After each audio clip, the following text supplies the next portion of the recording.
Good, How are you? good morning. Good morning, everyone.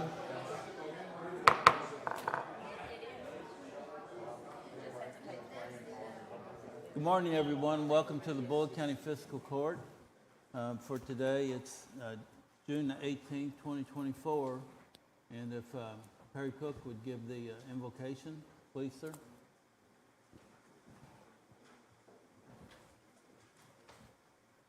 Will you join in prayer? Father, Lord, we thank you so much for this incredible day you've given us, Lord. Lord, we thank you for this beautiful community you've given us, this county with bountiful resources and beautiful scenery, and most importantly, a tremendous group of people that are in our community. God, I just ask that you be with our elected officials. You give them wisdom and discernment as they govern us. Lord, we are just so appreciative of their hard work and their dedication to serve this community. So God, again, we thank you for how you provide for us and your provision. It's in your precious Son's name we pray. Amen. Amen. I pledge allegiance to the flag of the United States of America and to the republic for which it stands, one nation, under God, indivisible, with liberty and justice for all. Thank you, Perry. And at this time, Sam, if you would call the roll to bring the court to order, please. Vera Sanders? Here. Sean Logston? Yes. Karen Johnson? Yes. Brian Bleemel? Yes. Judge Summers? Yes. All present? Thank you. The approval of the minutes for the June 4th, 2024 meeting of the Bullitt County Fiscal Court. I make a motion we approve the minutes for June 4th, 2024. I'll second. Got a motion by 4th District Magistrate Bleemel, a second by 3rd District Magistrate Johnson to approve the minutes of the Bullitt County Fiscal Court from June 4th, 2024 as presented. Sam, call the roll, please. Logston? Yes. Johnson? Yes. Bleemel? Yes. Judge Summers? Yes. Sanders? Yes. Motion carried. Thank you. Canan, Treasurer's Transfer Report. Yes, Judge, those are dated for May 31st and also for June 18th for your approval. Okay. I make a motion that we approve the treasurer's transfer report as presented. I'll second. I got a motion by 2nd District Magistrate Logsdon, a second by 1st District Magistrate Sanders to approve the Treasurer's Transfer Report as presented. Sam, call the roll, please. Johnson? Yes. Bleemel? Yes. Judge Summers? Yes. Sanders? Yes. Logston? Yes. Motion carried. The presentation of all bills. I'll make a motion that we accept the bills as presented. Pay them. Second. Got a motion by 3rd District Magistrate Johnson, a second by 4th District Magistrate Bleemel to approve the bills as presented. Sam, call the roll. Bleemel? Yes. Judge Summers? Yes. Sanders? Yes. Logston? Yes. Johnson? Yes. Motion carried. Thank you. Treasurer's Report, Canan. Yes, Judge, that includes the appropriation condition report, your revenue condition report, an interfund cash transfer report, and a financial statement to May 31st of 2024. I make a motion to accept the treasurer's report. Second. Got a motion by 1st District Magistrate Sanders, a second by 2nd District Magistrate Logsdon to approve the Treasurer's Report as presented. Sam, call the roll, please. Judge Summers? Yes. Sanders? Yes. Logston? Yes. Johnson? Yes. Bleemel? Yes. Motion carried. Thank you. Thank you, Canan. Guest speakers, we have Perry Cook.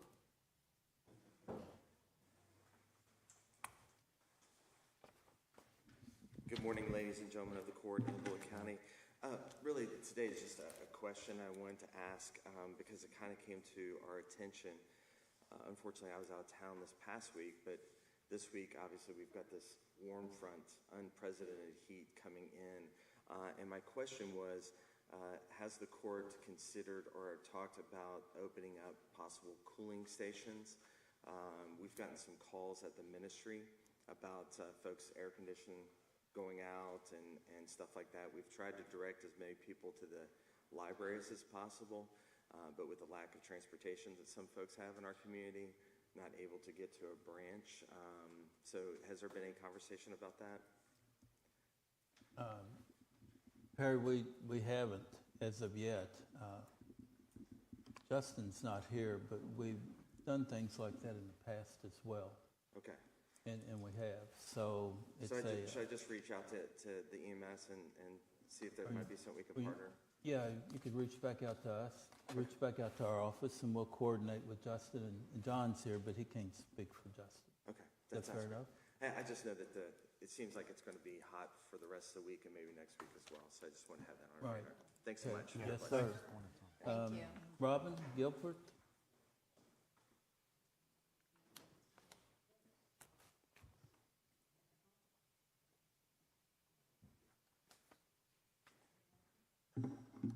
Good morning. Good morning. I'm so sad, for you all know that that young man was killed on Friday by the truck sleeping on the side of the expressway, on the exits and entrance ramps. I am testifying that I called, like you instructed, that you would not. And what is going to be done? Are you all even going to step up and ensure that we're safe when we get in on and off the exit ramps? Or are you just going to look at me like nothing happened? Well, first of all, you brought this up before, and it is a tragedy what happened. But as Walt Scholler, our sheriff, said before, this is it's an interstate. It's out of our control as fiscal court. So to even imply that you're putting blame or guilt upon us for somebody losing their life, I think is entirely unacceptable. Really? Really. What's unacceptable is 4 or 5 semis parked on the side of the road sleeping and a sheriff sitting on the opposite side of the same exit ramp doing nothing while they sleep and put us in danger every day. 3 were at Brooks this morning. Does it matter that they're sit there for you? I mean, you can do something. You can advocate for our community. I know that. And why aren't you? This just kills me that you all will advocate. Try. I called every day. Every day I went by there. It's on record. And that's what I could do. That's all I can do.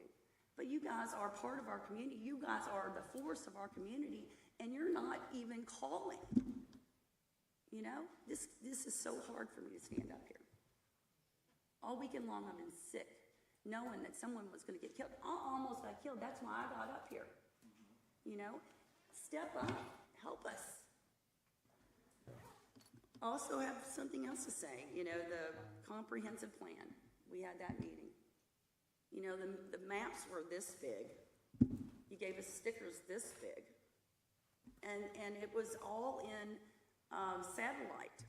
You know, when you all make decisions up here, you all have a purple and blue and yellow map, you know, that shows what these things are zoned for. I'm asking for a better map to look at, to help, to give my information on what I think. Okay. Let's see, what else? You know, I talked to a young man at the, after the last meeting on Thursday night, and he said, well, we have to put up 100 trees to replace the trees that we took down. 100 trees. There was thousands of trees there before. What does that do for our quality of air? Or in our comprehensive plan, are we going to put anything back in there about quality of air? Because it's definitely not the same, since you all took down thousands, if not 1 million trees. Maybe that's a big word, but that's a lot of trees that y'all took down and are not replacing. You think that's funny? I don't. So I'm sad that y'all just say it's out of your hands and you won't do nothing. Okay. Have you contacted the state representatives or senators? I contacted what you told me to do.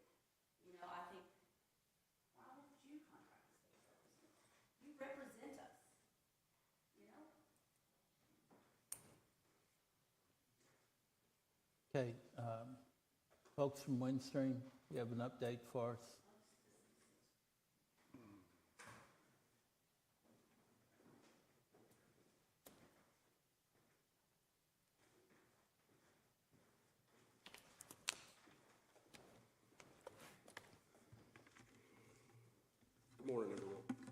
I'm the local operations manager for Kinetic by Windstream.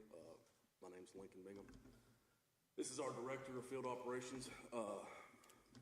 We're excited about this, and I've taken some time to go through here and give everyone I think is a pretty good update. There's 45 total projects within this build. We've currently started on approximately 29 of those. And of those 29, we're at a 71% completion of those 29. Now, 9 of those projects are completed. They're done. We are already installing service to those addresses. 3 of those, we're at the splicing stage, and that's what all the placement's been completed, underground and aerial. And we're splicing. So those will be kicking up pretty soon. There's 2 that are any day now. We will have the households qualified and be installing service at those addresses as well. And that is going to be a total of 337 households just for those 2 projects. And at the stage that they're at, they're at what we call the qualifying stage. We put it into records. We make sure the addresses do actually qualify, and then we go out and we service those addresses. Out of the 29 projects that I've mentioned here, that's not encompassing the whole thing. Like I said, there's 45 in total, but out of these 29, we're looking at about just under 5,000 total households to be serviced with fiber.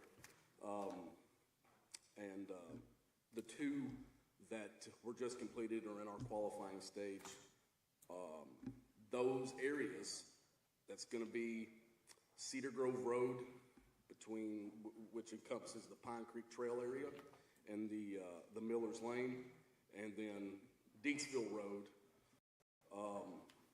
to Jackson Hollow off of Cedar Grove Road. It won't be all of Deatsville Road. It'll be a section because we're tackling this section at a time. So the other part of Deatsville Road will be completed at a later date. But hopefully that answers some of your questions. I know we're excited. We're extremely excited. I've had conversations with my director here. We're extremely excited what this is doing for the county, not just for us as a company, and extremely appreciative of everything that you guys have been able to do for us. So. Okay. Well, we are too. That's why we entered into the agreement with y'all. Make sure we had high-speed internet in places that would never have it any other way without this agreement. It's on its way, and it looks like we've been working a lot of overtime. We've had to hire a couple extra techs. The take rate in those areas is really high right now. You can tell people are really excited to get that out there out in the areas of the county. They haven't had it before. So definitely keeping us very busy, but it's definitely very good for the community as well. So glad to be part of it. Okay. Thanks for the update. Thank you all. Thank you all. Okay. We do have some old business. I've moved the updated NET purchase agreement for the opioid funds up to old business. And we have Ryan Underwood here who spoke before the court before, and he's here to answer any questions on it. And I can capture it in a couple of sentences. They've been approved by the FDA and the USDA for their treatment. And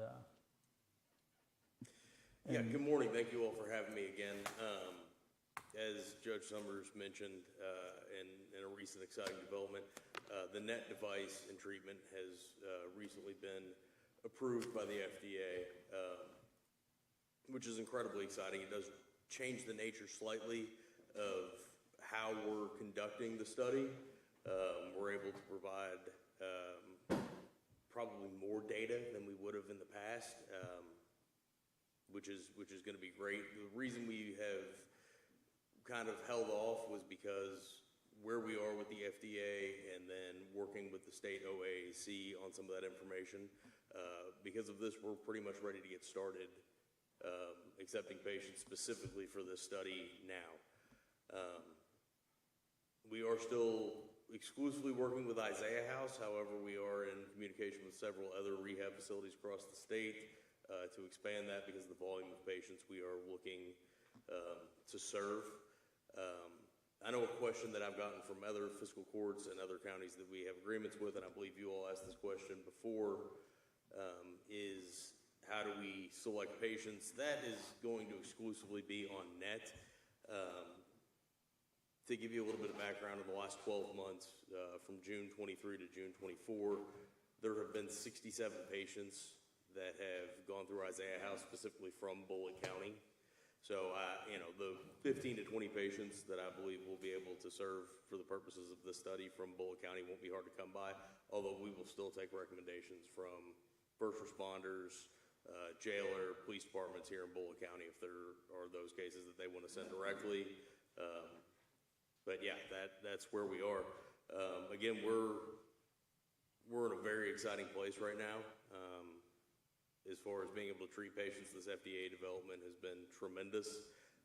And again, I think we'll be able to provide more information than we would have initially as far as the different metrics that we're studying, which if you recall are not only efficacy, but post-treatment metrics like housing, employment, wages, pursuit of education, those kind of things over the course of 12 months after treatment. So along with that, we have, because we're talking about the purchase agreement, some of you all know how that is structured, where it is 60% in the first year and then 20% and 20%. We can change that, and I'll let, when you all communicate with Jeff and Dave Myers of the NET executive team, how you all want to structure that. If you all want to change it up a little bit, you could do all 50,000 up front, or you could even break it out into per patient served. So it's kind of whatever best fits your all's, budget, I guess, as far as how you all want to allocate it. But that's definitely a NET administrative question after this. But I'm happy to take any questions. I also have copies of the FDA letter and just kind of a shorter version of the sober study kind of overview that I'll leave with you all. Okay. Any questions for Brian? Didn't we make a motion to put so much? Yeah, Yeah, it was we 50,000 a year Oh, ago, right. and it was just to kind of give you all an update and. To approve this actual approval. Okay. Yeah. So there's no action needed. We need to approve the agreement. Yeah, the agreement now. And I have a question, if I may, Judge. So we run district court mental health court out of the county attorney's office, and we have a ton of our participants are dual diagnosis, so they've got mental health issues, and some of them have significant drug issues. So then we could reach out to someone, maybe you could give me a contact. If Yes, you had a good, because we've had great luck with Isaiah House, and we have Isaiah House now in Hillview here in Bullitt County doing intensive outpatients. We've had really good luck with Isaiah House. So you would have maybe a contact you could give me? Absolutely, I Okay, can get that to you. Yeah, Perfect. I'll get that to you this afternoon. Perfect. So you're looking for a motion to accept the contract? That's right. And I guess it looks good Yeah, to you. I Did you reviewed write it, that. or?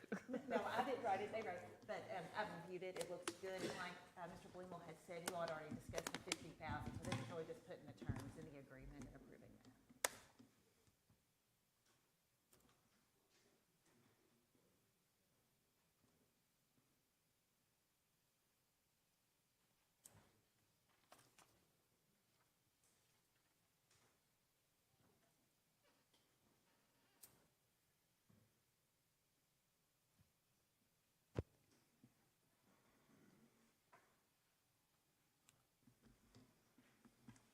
Well, I'll make a motion that we accept the net purchase agreement for the total of 50,000. Does it need to be stated how we're going to pay or anything?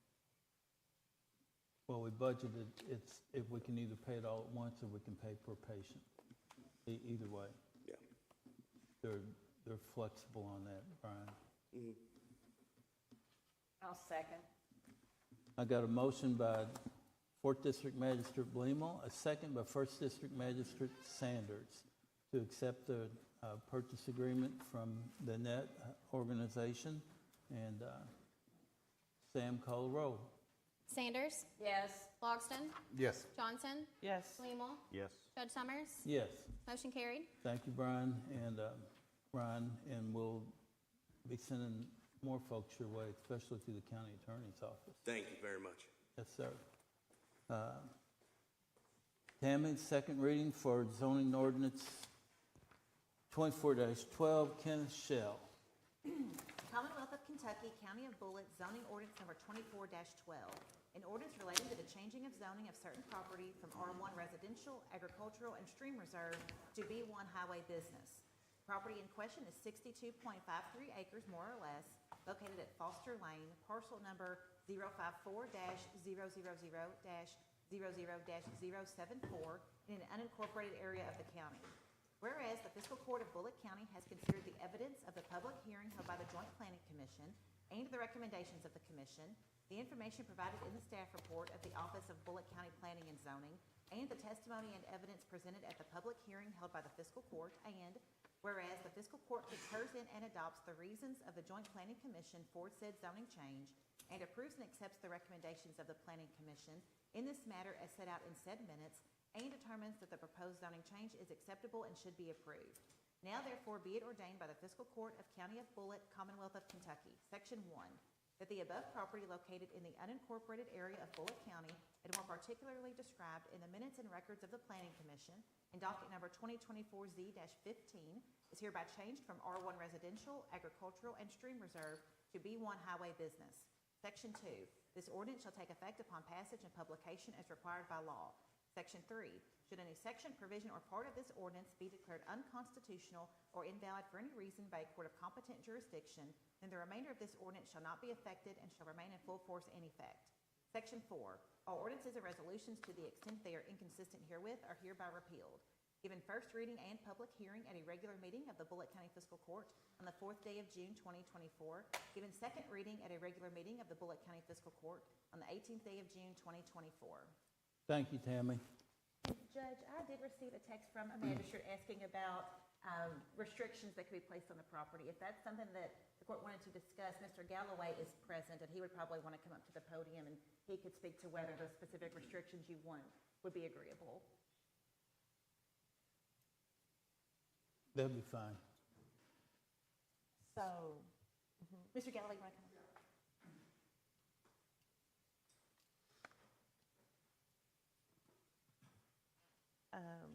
Thank you, Magistrate. Yeah, what I'm hoping for is to maybe not allow any other business to ever take place. If we were to change the zoning, then it would always have to stay an extreme sports park. It can't turn into a warehouse. I think that restriction's already been agreed to, by the applicant, and that's the intent.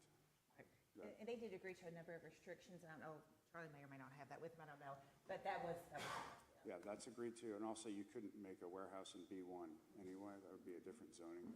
But my client specifically agreed to restrict the property to the use approved, which would be this sports park, along with the other restrictions as far as the buffering on either side, the berms, the highway improvements, and the wooded area in the back.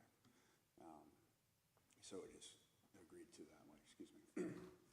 So is there any other questions, or does that answer your question, ma'am? Well, there are many other questions I think that we all have about if this doesn't go through, then Plan B might be a subdivision or apartments. I mean, it's certainly, I think, zoned R1 and for the majority of the parcel. So my client doesn't, want to do anything else with it, but he did buy it as property. He's a businessman, so I would assume his intention would be to maximize the use of the property as it's currently zoned, which would be for residential uses, which I think would allow for a decently large number of houses, which I think would actually be a worse traffic solution for Highway 44 than the current proposed use. Judge, if you would like, I do have the restrictions here. I can read off. Sure. Okay, just so that we're clear on the record of what those restrictions were. Thank you. Be used as a paintball facility only. That's number 1. Number 2, property cannot be subdivided for other commercial tracts. Number 3, 20 acres plus or minus of woods in the northern floodplain area remain undeveloped with soft trails only. Number 4, east and west netted area must have 100-foot natural vegetation buffer. Number 5, hours of operation Monday through Friday does not begin prior to 9 a.m. Number 6, landscaping with a berm be added to the Kentucky 44 road frontage. Number 7, 15 feet of right-of-way be dedicated for future 44 expansion. Number 8, turning lanes or acceleration, deceleration lanes be added to Kentucky 44 per KYTC requirements. Number 9, primary parking lot shall be asphalt with overflow lot being gravel. Number 10, one 28-foot centrally located access drive with 2 left and right exit lanes. So that's what was already agreed to with the planning commission. Thank you, Tammy. And with the acceleration and deceleration, obviously, that would have to be approved and recommended by KYTC before they would do it. Do you say the hours are only Monday through Friday? No, they wanted to restrict to no earlier than 9 a.m. on weekdays. Oh, okay. So, but again, On you all can weekdays. discuss if you want to do something more than that. Obviously, you can discuss that, but that's what the planning commission did. No earlier than 9 a.m. on weekdays. What was the closing time on that? They didn't set one, but that's why I said you all can talk about that if you wanted to ask for another restriction. They did not set a closing time. What was the very last one that you read? I didn't catch it. One 28-foot centrally located access drive, meaning one entrance with a left and right, an entrance and an exit, just one entrance. So they would have to get approval from the state in order to build the turn lane and having that Absolutely. access. So And if that doesn't if happen, they said no, then they obviously, no, we can't override what the state would say on that. The state road. but that is definitely one of their restrictions, is the turn lane. Correct. Yes, ma'am. Have you all pursued that any at all? Well, we're waiting to see how today goes, honestly.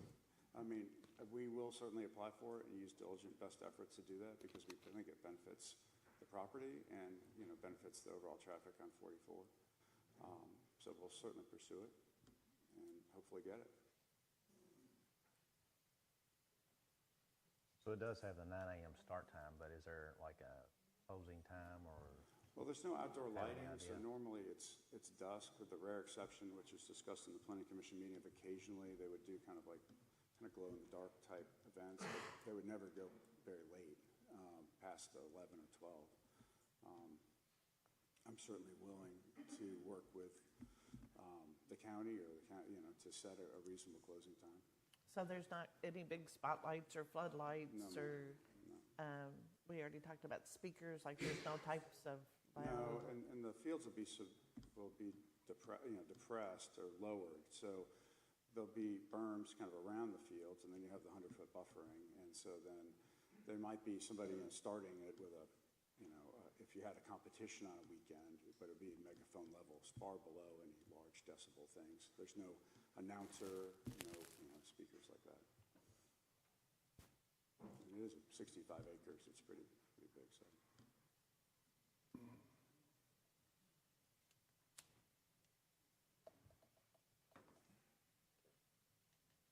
Any other questions? Thank you, sir. Do you know where the entrance is going to be to this, or does the state determine that? I think at the request of the planning commission officer, the director, was to have it centralized, but generally sort of in the middle of the frontage. But I think the state will have some input on that as well. Obviously, sight lines are important, and alignment is important as well. So, thank you. Okay. All right. Need to be clear, Judge, this will require a site plan that will go to Charlie to review, and obviously with all these restrictions in mind, so nothing would slide through that wouldn't comply with the restrictions. Right.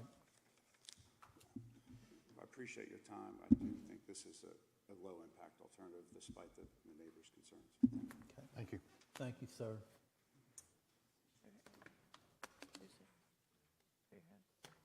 I make a motion that we approve the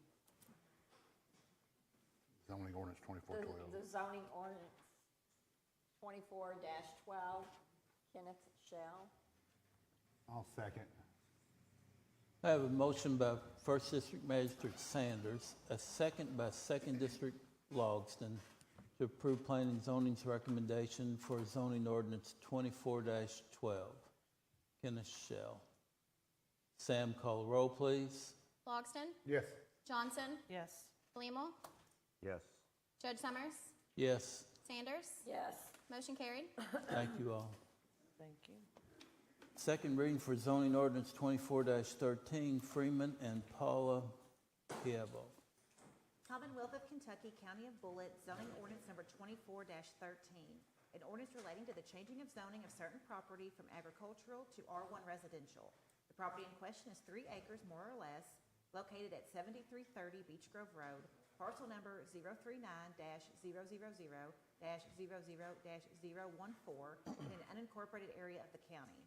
Whereas the Fiscal Court of Bullitt County has considered the evidence of the public hearing held by the Joint Planning Commission and the recommendations of the Commission, the information provided in the staff report of the Office of Bullitt County Planning and Zoning, and the testimony and evidence presented at the public hearing held by the Fiscal Court, and whereas the Fiscal Court concurs in and adopts the reasons of the Joint Planning Commission for said zoning change, and approves and accepts the recommendations of the Planning Commission in this matter as set out in said minutes, and determines that the proposed zoning change is acceptable and should be approved. Now therefore be it ordained by the Fiscal Court of County of Bullitt, Commonwealth of Kentucky, Section 1, that the above property located in the unincorporated area of Bullitt County, and more particularly described in the minutes and records of the Planning Commission in docket number 2024Z-20, is hereby changed from agricultural to R1 residential. Section 2, this ordinance shall take effect upon passage and publication as required by law. Section 3, should any section, provision, or part of this ordinance be declared unconstitutional or invalid for any reason by a court of competent jurisdiction, then the remainder of this ordinance shall not be affected and shall remain in full force and effect. Section 4, all ordinances and resolutions to the extent they are inconsistent herewith are hereby repealed. Given first reading and public hearing at a regular meeting of the Bullitt County Fiscal Court on the 4th day of June 2024. Given second reading at a regular meeting of the Bullitt County Fiscal Court on the 18th day of June 2024. Thank you, Tammy. I make a motion that we accept zoning ordinance 2413, Friedman and Paula Ufo. Second. Got a motion by 4th District Magistrate Blemo, a second by 2nd District Magistrate, Logston,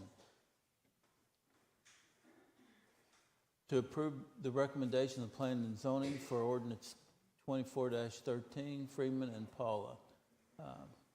Sam, call the roll, please. Johnson, Yes.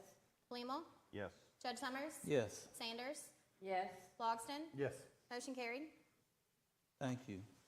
Second reading of ordinance 24-15, the 2024-2025 fiscal court budget. Mr. Griffey?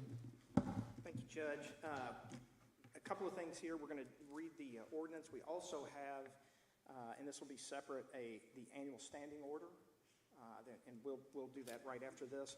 When we pass the budget, there will be an attachment with all salaries. The auditor has asked for that, so that will be a part of this as well. So when you're approving this, you're approving the salaries as well, and that will be attached. A couple of things. There was a couple of issues that we addressed, and those were taken care of that we talked about. It did not change the budget. There is one change in the budget. There were two numbers transposed. So the bottom line number is different. It's $45 more. So it's $47 million, $45. That's not bad. I did want to, again, make the point that this is a 4% decrease in the budget from last year's budget. 49,165,783 to 47,341,530. So that is 4%. Most of that decrease was in salaries, even with raises. We were able to decrease salaries a little over $250,000. Part of that is having more staff at EMS, cutting back on overtime, not filling some positions. We did keep money in for positions to be filled, but as of now, even with that, it would still come in less than what we spent in the previous budget. We also don't have as much equipment to buy. We have bought equipment the last couple of years. We are getting caught up on that. So that takes into account the 4% decrease in the budget. So you all will be able to cut the budget on this. So having said that, Commonwealth of Kentucky, County of Bullitt, ordinance number 2415, an ordinance relating to the budget of Bullitt County for the fiscal year 24-25. Be it ordained by the Fiscal Court of the County of Bullitt, Commonwealth of Kentucky. Summary. Whereas the proposed budget was tentatively approved by the Fiscal Court of Bullitt County on the 21st day of May, 2024, and approved as to form and classification by the State Local Finance Officer on the 7th day of June, 2024. Section 1. The following budget is adopted for the fiscal year 2024-2025, and the amounts stated are appropriated for the purposes indicated in the summary analysis set forth hereafter. Number 1, General Fund. General Government, $10,308,739. Protection to persons and property, $763,575. General Health and Sanitation, $2,435,124. Social Services, $158,500. Recreation and Culture, $2,276,835. Debt Service, $0. Capital Projects, $1,301,000. General Services, $914,000. Contingent Appropriations, $4,460,620. Fringe Benefits, Employer Share, $2,075,000. Total General Fund, $24,893,393. Road number 2, Road Fund, Roads, $3,906,576. Fringe Benefits, Employee Share, Employers Share, $762,000. Total Road Fund, $4,668,576. Number 3, the Jail Fund, Protection to Persons and Properties, $4,830,119. Fringe Benefits, Employers Share, $1,229,000. Total Jail Fund, $6,059,119. Number 4, LGEA Fund, Protection to Persons and Property, $7,900. Roads, $952,100. Total LGEA Fund, $960,000. Number 7, Federal Grants, Protection of Persons and Properties, $400,000. Total federal grants, $400,000. EMS Fund, Protection to Persons and Property, $5,697,800. Administration, $2,176,700. Total EMS Fund, $7,874,500. Forest Fire Fund, Protection to Persons and Property, $2,000. Total Forest Fire Fund, $2,000. Clerk Storage Fund, $25,000. Total Clerk Storage Fund, $25,000. Dispatch Fund, Protection to Persons and Property, $1,805,685. Debt Service, $0. Administration, $528,257. Total Dispatch Fund, $2,333,942. ARPA Fund, Contingent Appropriations, $0. Total ARPA Fund, $0. Opioid Fund, $125,000. Total Opioid Fund, $125,000. Grand total of all funds, $47,341,530. This ordinance shall be published in the Pioneer newspaper by title and summary within 30 days following adoption. Section 3. This ordinance becomes effective upon passage and publication. Notice of availability. All interested persons and organizations in Bullitt County are hereby notified that a copy of the Bullitt County Fiscal Court budget in full is available for public inspection at the office of the county judge during normal business hours. It also will be published on the Fiscal Court website. Given first reading at a regular meeting of Bullitt County Fiscal Court on the 21st day of May, 2024. Given a second reading and adopted at a regular meeting of Bullitt County Fiscal Court on the 18th day of June, 2024.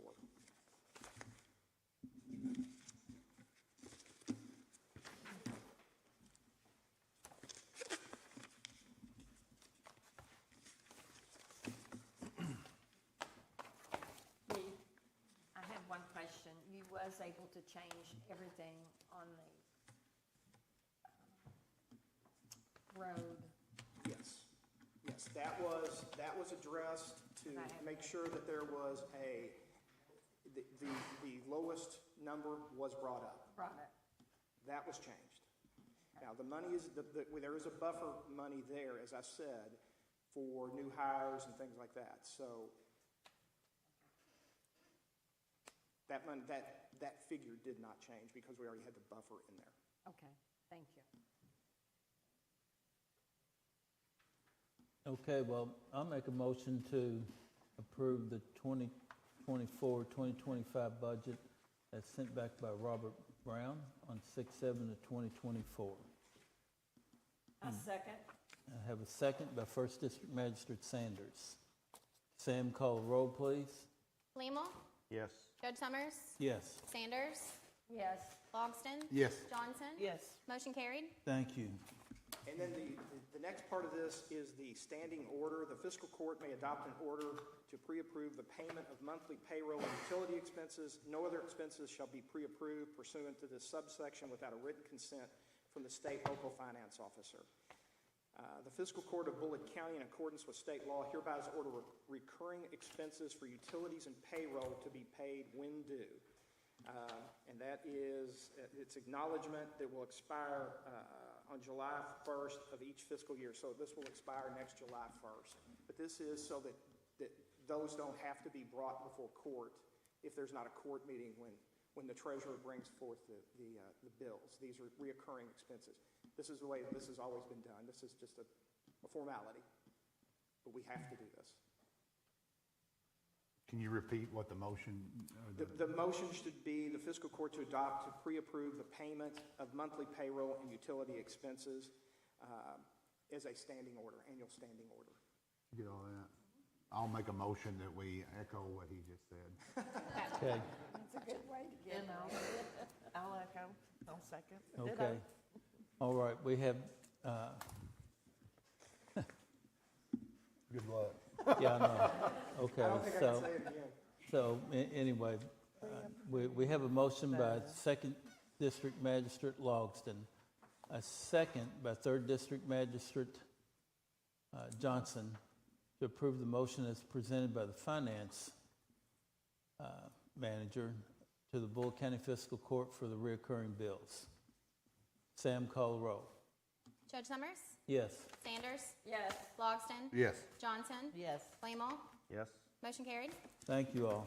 And thank you all, for the input. I know I talked to Tom a little bit about this, and I think we spent, between everybody on the court, we probably spent about 40 hours going through this. So that was the most I think we've ever spent with the magistrates. So, and the judge spent way more than that on this as well. So we appreciate it. Thank you for meeting with us, too. Thank you, Keith. Mr. Samuels, accept the Moore bid and cut a check for the purchase. Good morning. We're advertised for bids for a new mowing tractor, and we received 2 bids. The first one was from Ag Revolutions for $96,637.51. And then we had one from Jacoby Sales for a Kubota tractor. It was $122,850.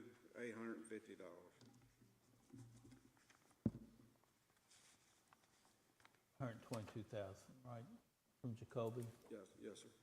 122,000. So you're wanting us to pick one of these? You want to buy? Yeah, we Is that need what you're one. doing? Which Which one do you want? Yeah. We're not the one on it, so. Well, Are you good? Well, with there's that? like a Are you gonna make the motion? $26,000 difference I'm there. letting you make the Yeah. motion.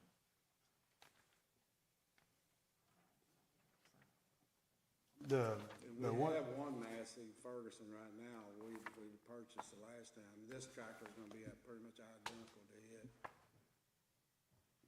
they didn't really break down the quote on the reason I was asking on the Kubota, it really wasn't broken down like it was with the Massey with the cutter, and so I didn't know really which one you really preferred, if we were comparing apples to apples or apples to oranges, but. Yeah, Robert talked to him, and he said that the Massey was identical to the one we had So the one from Ag Revolution, y'all are happy and satisfied with that quote and that particular piece of equipment? It's obviously a big difference in price, and if you feel like that's the one that you need and it's working okay, and, well, I'll make a motion that we accept the bid from Ag Revolution, and that's the one that you all want, correct? I guess. Yeah. It's up to your discretion. Yeah. 26,000. Yeah, it's kind of a no-brainer if that's what you're currently using and like it. So I'll put it in the form of a motion that we accept the bid from Ag Revolution in the amount of $96,637.51. I'll second. Got it. A check. Okay, and cut the check upon delivery or prior to, or? You cut it, it should be delivered this week. Okay, so cut the check upon delivery. Ready to go. That's wonderful. Yep. Have a motion by Second District Magistrate Logston, a second by Third District Magistrate Johnson to approve the mower bid for the Massey Ferguson and cut a check for the purchase. Sam, call a roll. Sanders. Yes. Logston. Yes. Johnson. Yes. Blumel. Yes. Judge Summers. Yes. Motion carried. Thank you all. I know it's real important this time of year, keeping everything mowed and trimmed up. You know, I've got a lot of calls about being positive about doing a good job, so thank you all for what you do. Thank you. And I will bring up while you're up here, because I have had one or two calls about it, but we mentioned it is on the list. Greenwell Ford Road, I know, Brian, we've talked about that road. It's probably one of the worst roads we might have in the county. I don't know, as far as being narrow and the traffic that's on it and the condition of the road and, you know, overgrowth and stuff. But I mean, this helps kind of keep everything trimmed up and moving along. But I think you mentioned it's on the patch, it's on the list, so. Try to get it patched up. Yeah, there's a half mile Try to stretch. stabilize it. Yeah. There's a half mile stretch above the river that's really bad. Yeah, so. Needs to be looked at. And Addressed, I we guess. talked a little bit about that. Apparently there's some heavy semi-traffic and stuff on there too that's blocking the road for some of the residents, but I don't know what we can do about that. It's pretty much a single lane road. Yeah. Yeah. Maybe we could look at improving some pullovers or something on it. I don't know if there's any areas or something to make it a little bit easier, but I did get a call about somebody hauling sod or something else on there, and they said they tie the road up, you know, if you meet them. You know. But appreciate everything you do. Okay, we appreciate it. Thank you. Thank you. Thank you. Thank you. I'm going to make a motion to reappoint Russell Price and Bill Broughton to the Sheriff's Merit Board, terms to expire on 6/30/26.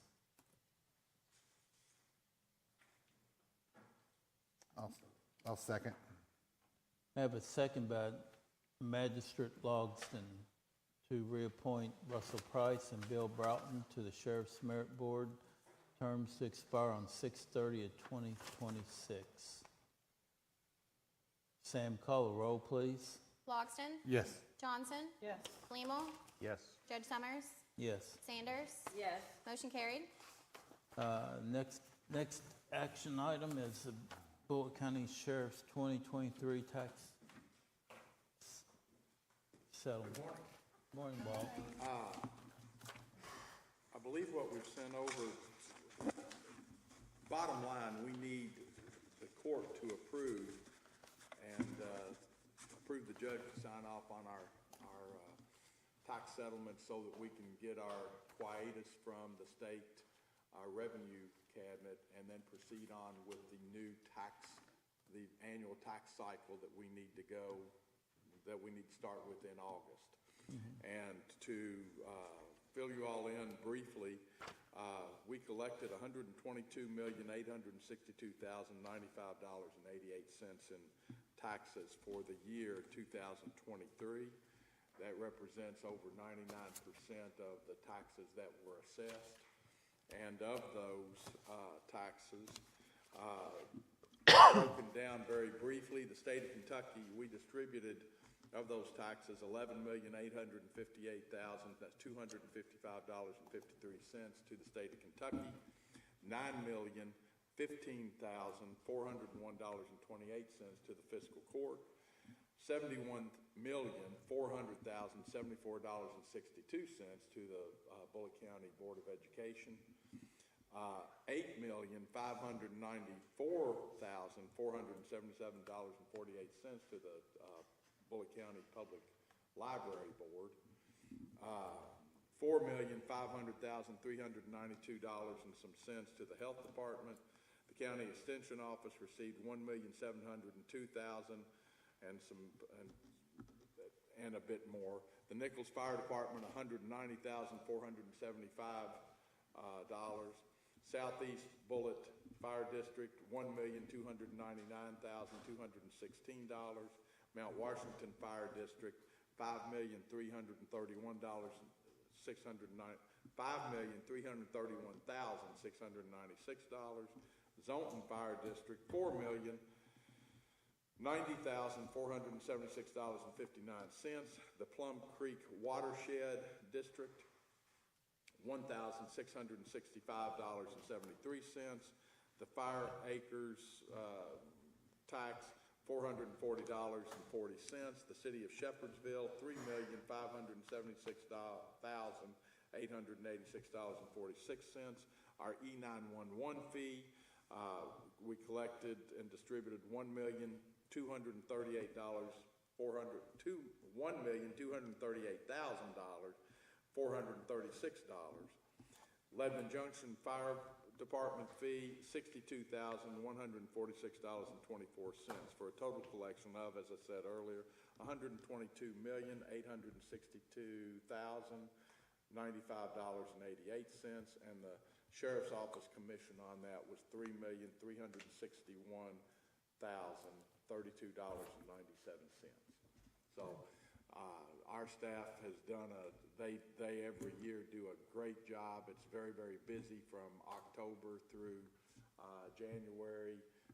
Starts tapering off and we get it finished up, and we've signed that over to Kevin's office on the delinquencies, the county clerk's office on the delinquencies. And anyway, I want to compliment the folks on my staff that have done the vast majority of all that collecting and distribution, and appreciate all the support and help you all have given us over the years and this year doing that. So if you can see fit to approve that, we will get started on the proceeding with the assessment and so forth on next year's taxes.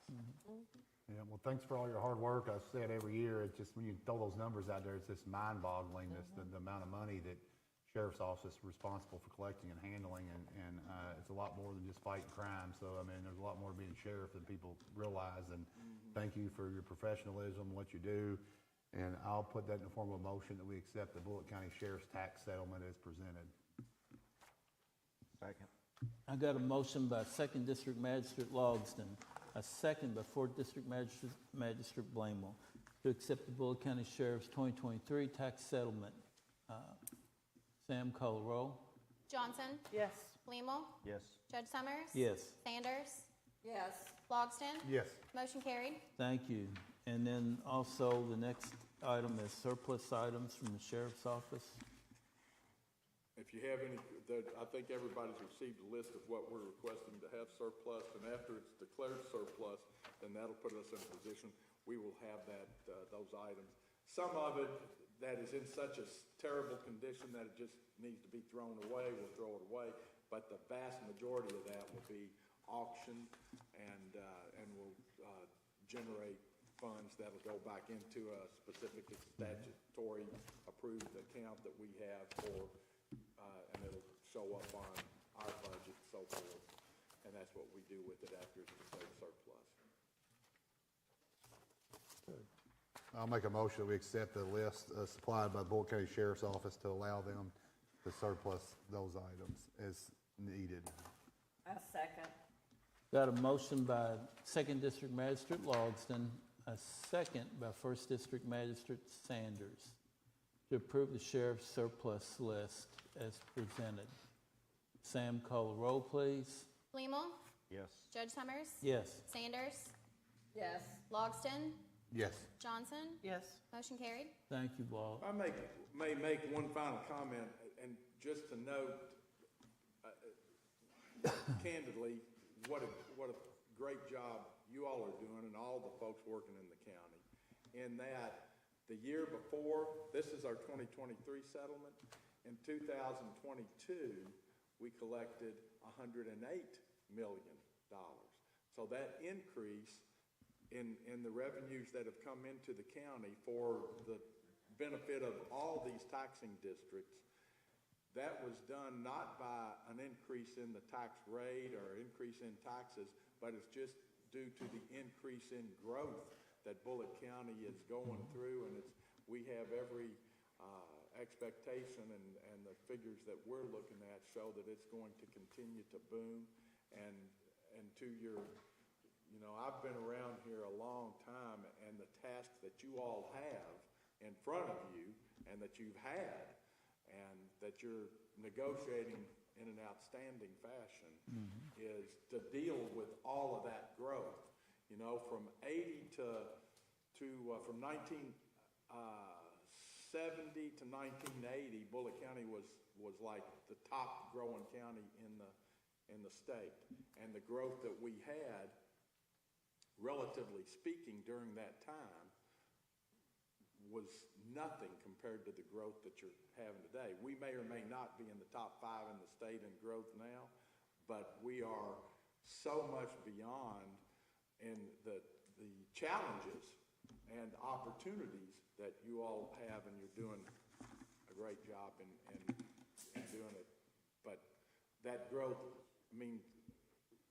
that's unprecedented. 16 million growth in 1 year. It's almost bewildering. So thank you all very much. Thank you all. Thank you. Real quick, Judge, while we're on surplus items, I noticed in our packet there was some washers and dryers from the jail. Is that some action we need to take? Yes. Yes, it was, and I'm sorry.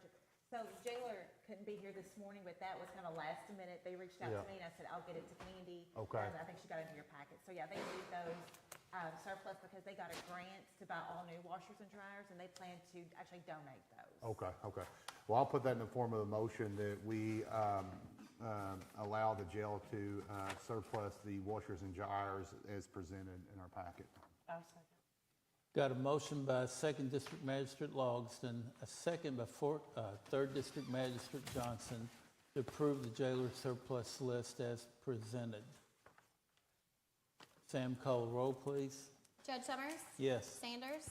Yes. Logston? Yes. Johnson? Yes. Leamel? Yes. Motion carried. Thank you. And the last item is the new hires that we have, and for EMS. We're promoting Michael Keener to the EMTA full-time. Judge, From I have a question about that one. Sure. I noticed that he's making $23.50 now, and you're wanting to bring him to $31. And when I look at the what paramedics are making right now, they're making anywhere from $27 to $28.50. Why are they wanting $31? I apologize. I've got a sore throat, but so when you're looking at that, if you remember, I think it was back in November, December, we got approval from you all to, if someone has been with us for so long, they have gotten raises throughout their tenure. So in order to encourage them to seek higher education, they get to keep that. So they could start at the, I don't know what Mr. Keener was making before he became a paramedic, but he was an AEMT. I think he was making around $23 or something, which our AEMTs make $21.50. So his salary would, or his hourly rate would go from $227 as a paramedic plus whatever he was making over the base pay as an AEMT. So he's not losing his raises. I understand that. However, he was just hired in 2019. Correct. And there's been multiple raises throughout that time. Pardon? There's been multiple raises throughout that time. According to my sheet, it's a little different. I'm not sure what sheet you have. I have something that y'all gave. Janice sent that over. Yeah, I don't have that. I have to disagree with the $31. Because, you know, you've got people that are making $28.50, and then $31. So when did they start, if you have that information in front of you? Well, when I look at the one at $27, they started in 2020, a year later.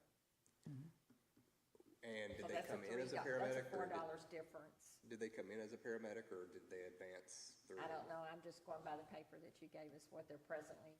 I didn't give you that. Versus Ms. Janice. Janice did, but I don't know. You all approved it back in December that they keep the rate that they're at plus, like if they advance to paramedic, they go to the base rate plus they keep the raises that they've already received. So Well, if that's the case, you got them at 2020 making 27 and 2023 making 27. I just think that's a big jump. I think That's the whole just thing my needs to be personal opinion. revisited. I think that for the longest time, and that's why we fought so hard back last year, back November, December, to get you all to approve those raises. Because there's no advantage for, if I'm an EMT and I've been here for 20 years, why would I go get my paramedic if I'm gonna make $27 an hour? I'm already making that. I can't remember the specific amount, but what you're suggesting is, was there a specific amount that if you went from EMT to paramedic, in this case, it's $750 regardless of where he's currently, is that the number? So if he went our starting EMT pay is $19.50, which he was an advanced EMT. So our starting advanced EMT pay is $21. So he would go from 21 to 27 as a paramedic. So that's a, what, $6 increase? Okay.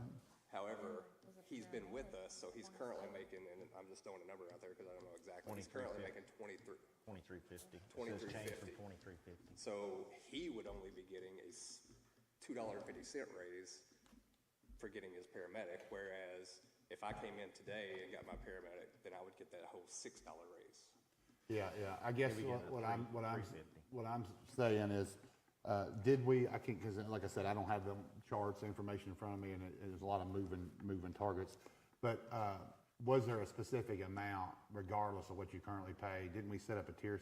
Wasn't there a specific amount if you went from EMT to a paramedic? Was there a specific dollar amount for that promotion for anybody across the board? No, so the dollar amount was you go to our current base pay. And then the raises on top of it, and then Okay, the reason I was asking, I didn't, because I thought that there was just like an incentive. If you went to that next level, you got X amount of dollars, regardless of what you made, that puts you. So if he was at $23.50, he got $7.50. There was a target, there was a dollar amount for getting that next level of promotion or next certification, but there was not. There's not a set amount for that. There probably should be, versus going to our base rate plus whatever raises you've already gotten. That way it helps kind of put that. So I guess my question would be, where do we come up with $7.50? Like to her response, if you know, why $7.50? Because I thought we did determine some type of dollar amount for each promotion. So he's going from advanced EMT at $21 or whatever. $23.50. Well, the base pay. Okay. From 21 up to paramedic. So Yeah. that's a $6 increase. Plus, he's already got got this that, dollar. whatever raises that he's already gotten. Right. Yeah. I'm okay with it. I just thought we came up with a specific. I wasn't trying to argue with her, but I was trying to kind of defend. I thought there was a specific amount that we came up with. So regardless of the raises somebody got, if you got to the next level, you know that you're going to get a $6 raise, a $7 raise, $8, or whatever that number is. I think we're on the same page. We're just saying it differently. So if I'm an advanced EMT, I know when I get my paramedic, if I'm at $21, I know that when I get my paramedic, I'm going to go up $6 to 27 because that's the current paramedic rate. So I guess if it's $6, then why are we not doing $23.50 to $29.50?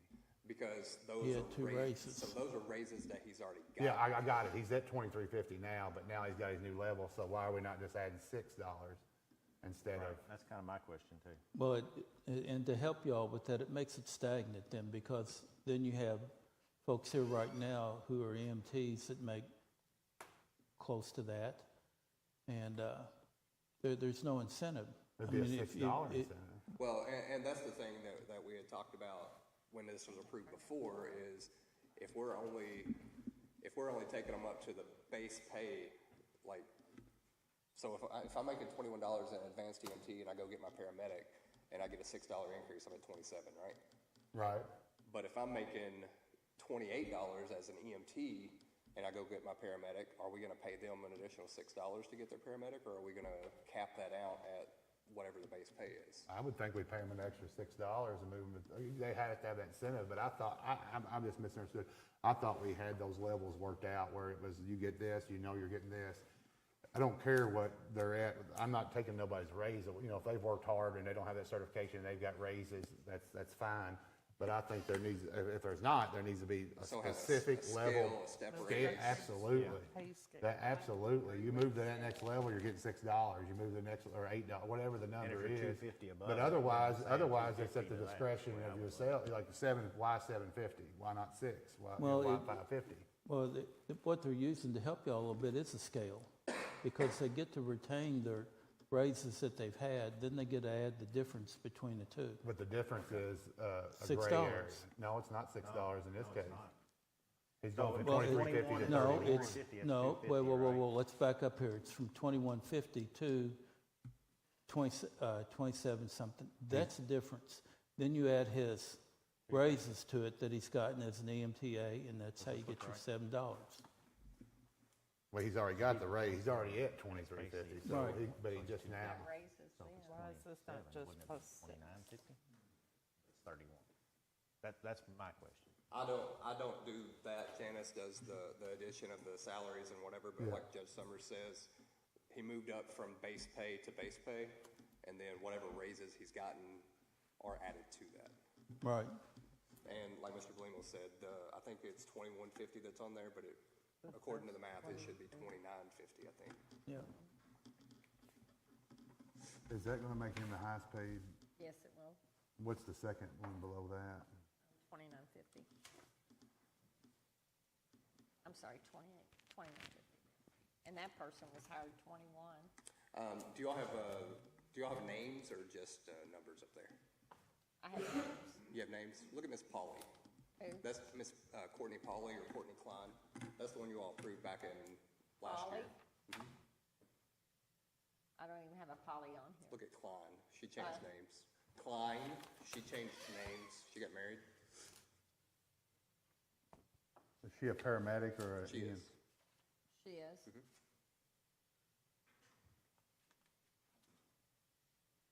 No name on here for that. So y'all don't have our roster. Y'all just have current hires or? This was Well, it's for the paper that they gave us. 2024. Like Yeah, 3 we or 4 had months requested ago. something from y'all. We're trying to, what we really want to keep is the morale. If somebody moves and gets promoted, somebody's not getting 750 and somebody's getting 550, and it's all discretionary based upon, management.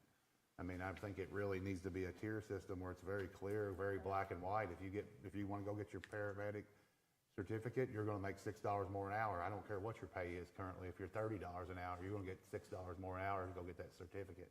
And that's kind of, I mean, I thought that's what this was, is he's currently making whatever he's making. At $23.50, but then going to 31, so that's 7.5 instead of 6. So that's our only question. You know, it's kind of like this too, Jason. Your supervisors, the highest paid supervisor is only $29.50. So you're putting them. I don't know what numbers y'all are looking at. Courtney Klein, when you all approved it last What? year, Courtney Klein, when you approved her pay rate last year, the year before, whatever it was, or last, I think it's September, October, November, somewhere like in there, she went from what she was making up to $34 an hour, I do believe, because of her raises and stuff that you all approved, because she went from advanced EMT to paramedic, and she had to keep her raises throughout that time. You know, it sounds like we don't have a current chart then. I cannot And help this was that. just presented to us. That was presented by Human Resources. I'll do my own and present it to you all if that's what you want. 23.24. I'm sorry. 23.24.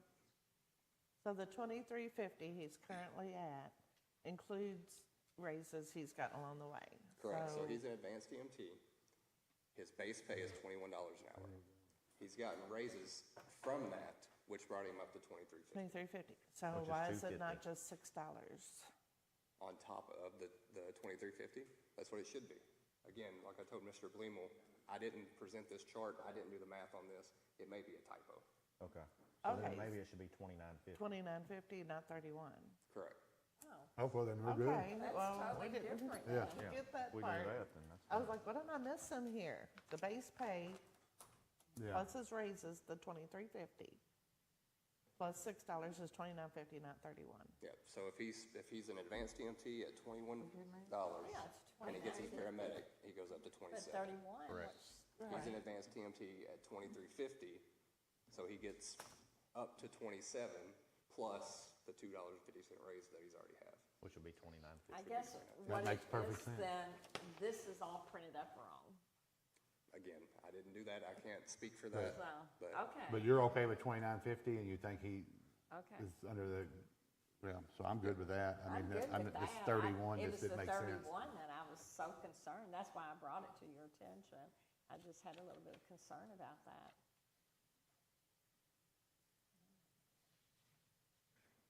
Okay. But what I'll do is I'll sit down and I'll do a tiered grade scale for that. That would and be get that to great, you. because what I had was presented, I'm sure all of y'all got one of those. No, yeah. I And just don't have it. I keep mine with me at all times, at all the meetings. So what's the date on it?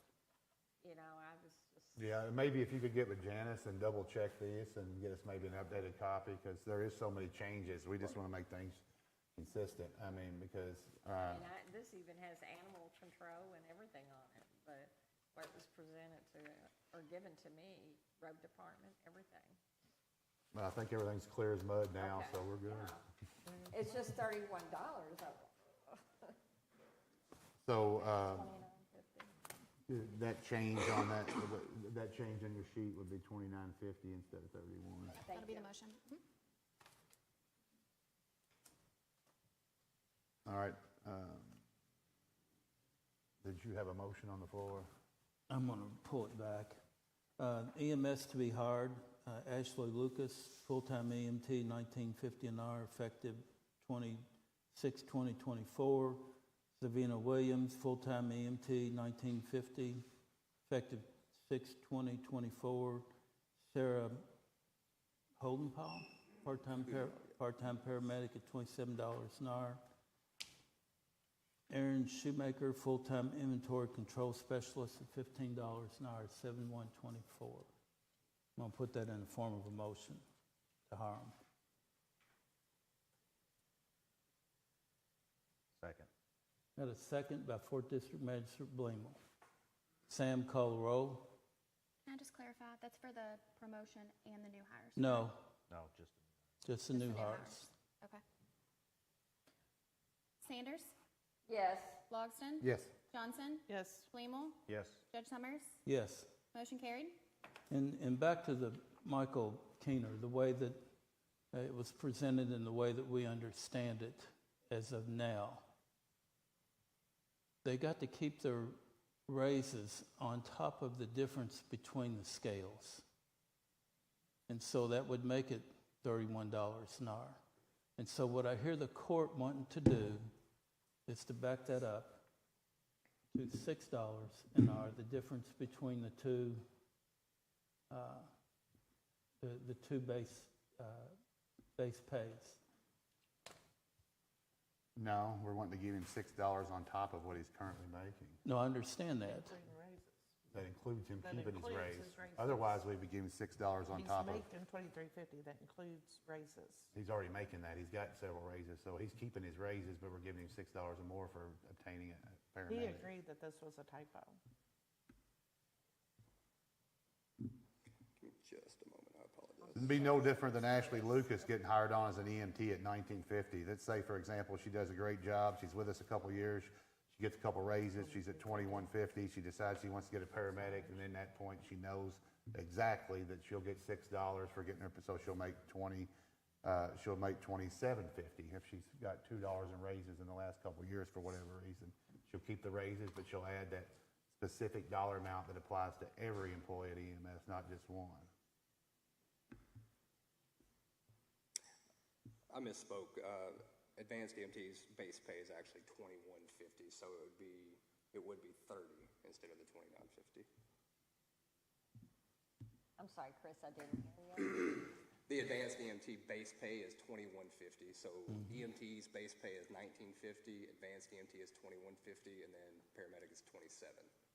So originally I said advanced base pay is $21. It's actually $21.50. So he's got $2 in raises. Because he's at $23.50. But either way, that doesn't apply, that shouldn't change nothing, that shouldn't change nothing as far as what we're adding for the next level, I mean. Right. I mean, what he's making now, it should be just as easy as can be. You go get your paramedic license, you're gonna get so much more dollars an hour. I don't care if you make $20, $30, you're gonna get $6 more for getting your paramedic, and add that to what he's currently making. It's not, it's pretty simple. I'll vote for $29.50. I second it. Are you making a motion? I can't make a motion on that, but I mean, that's just my vote. Do you think it's supposed to be $29.50? Actually, I think it's supposed to be the 30 because the $21.50 is our base pay, and then when you go to the 27, that would be what, a $5.50 increase, $6.50 increase. But maybe the question should be though, his current pay is $23.50. That is accurate, right? Yes. So now we're saying if you obtain your paramedic from being an EMT, you get $6.50 instead of $6. Because if Whatever the difference, it's $5.50, right? The difference between $21.50 and $27. Yep. Well, So it'll be that makes him 29 then. I think, I mean, there ain't nobody making more than $29.50. I say we move him level with everybody else until we straighten this out, because this is a mess. Every meeting EMS is a mess when it comes to what's people's paid. And I do not understand why it cannot be fixed. I mean, we don't do this with any other department, and it's just, we spend so much time on this. It's absolutely ridiculous. Yep. But there's not a better system in place. If I worked over there and didn't have a clue, and everybody and their mom makes something different price over there, we've got to do something to I mean, I'm just getting tired of talking about EMS and all the different pay scales every meeting. It's a waste of time. We got to figure it out. I mean, let's create a scale that makes it easy. If you obtain this certification, you're going to get this amount more. If you do this, you're going to get this raise. Right now, it's a free fall. I mean, probably just depends on who you like better. I'm not suggesting that about you any means, but it's just, there's so much gray area. I couldn't see how the morale could be good. You don't even know what you're going to make. You're on the same van, truck as somebody else, and now everybody's making different, and you could work your hind end off, and there's no incentive. It's just a mess. I mean, I'll be honest with you. The more we talk about it, the more the damn price keeps moving. I mean, the pay, it's 31, now it's 29.50, now it's 30. So, I mean, there should be a set number, no matter what you make. If you want to go get a paramedic license, you're going to make this amount more. Not taking nobody's raises away. They've worked hard for the raises, but you're going to make X amount of dollars more by going and get that certification. And that was presented back in 2022, and that went nowhere. Right. I believe I sent it to, or placed it in your all's mailboxes again last Doesn't year. start till Went 23. nowhere. Okay. So We got a whole new court now, so let's Right. talk about it and let's make something happen, because this is getting old. I'll be honest.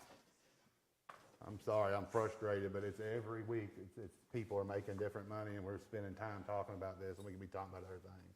Totally agree. I like it.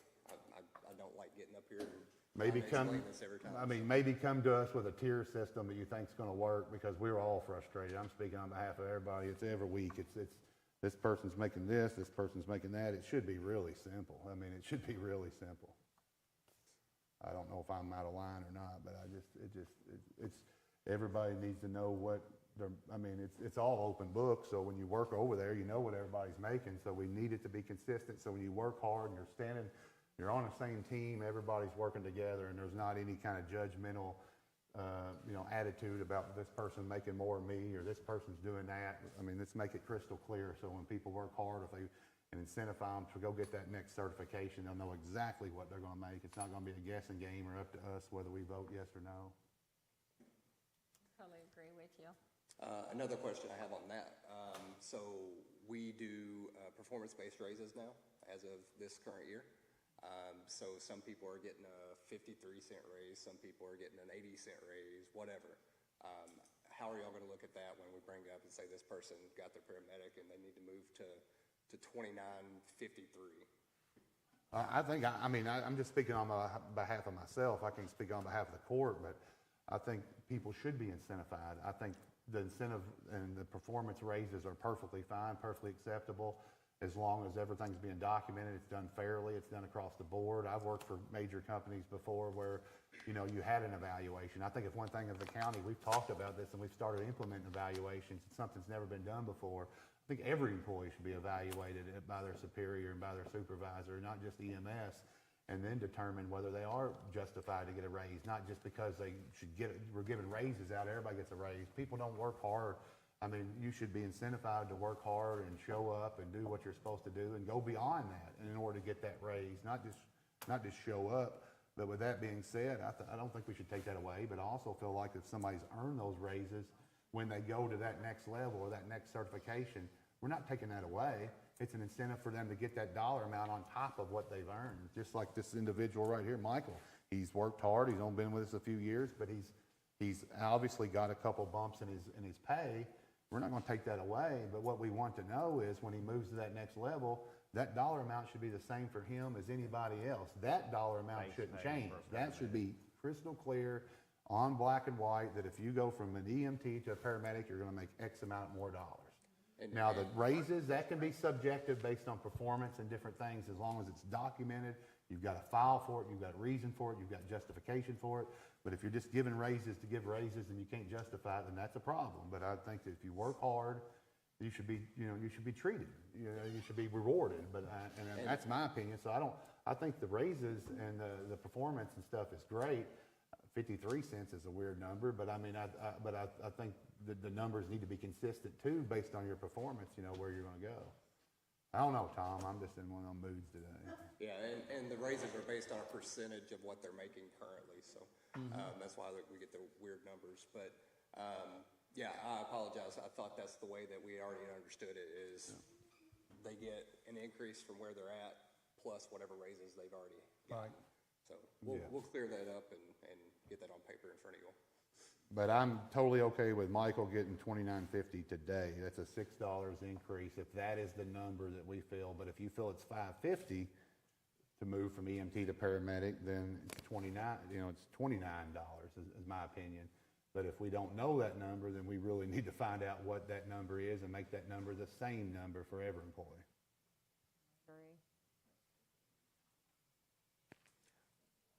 Okay, I'll put it in the form of a motion to hire Michael Keener at $29 an hour, effective 5/15 of 2024.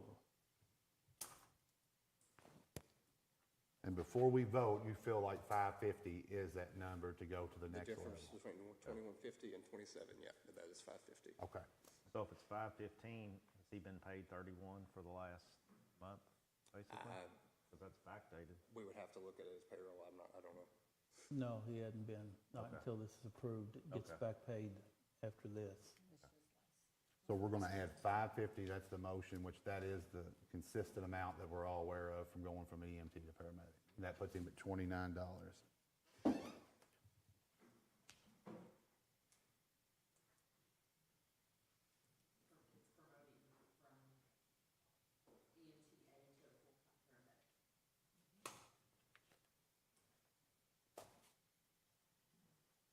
I'll second. I have a second by Second District Magistrate Logston. Sam, call roll. Logston? Yes. Johnson? Yes. Leamel? Yes. Judge Summers? Judge Summers? Yes. Sanders? Yes.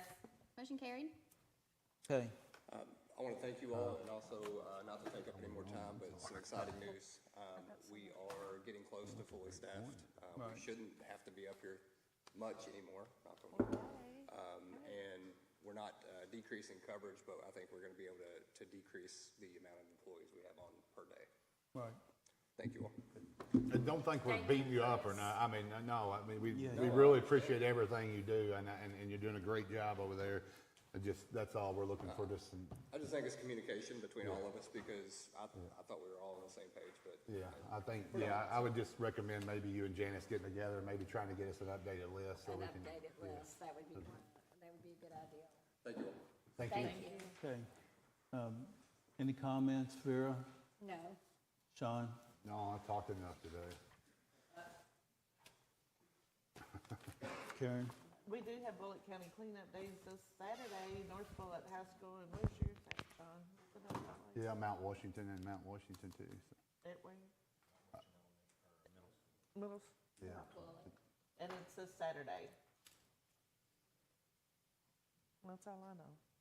Okay, Brian? No, I don't have anything else. I want to thank Mayor Dangerfield, Councilwoman Preston for being here. Anita or Amanda, y'all have anything to say? I know Jose didn't get his.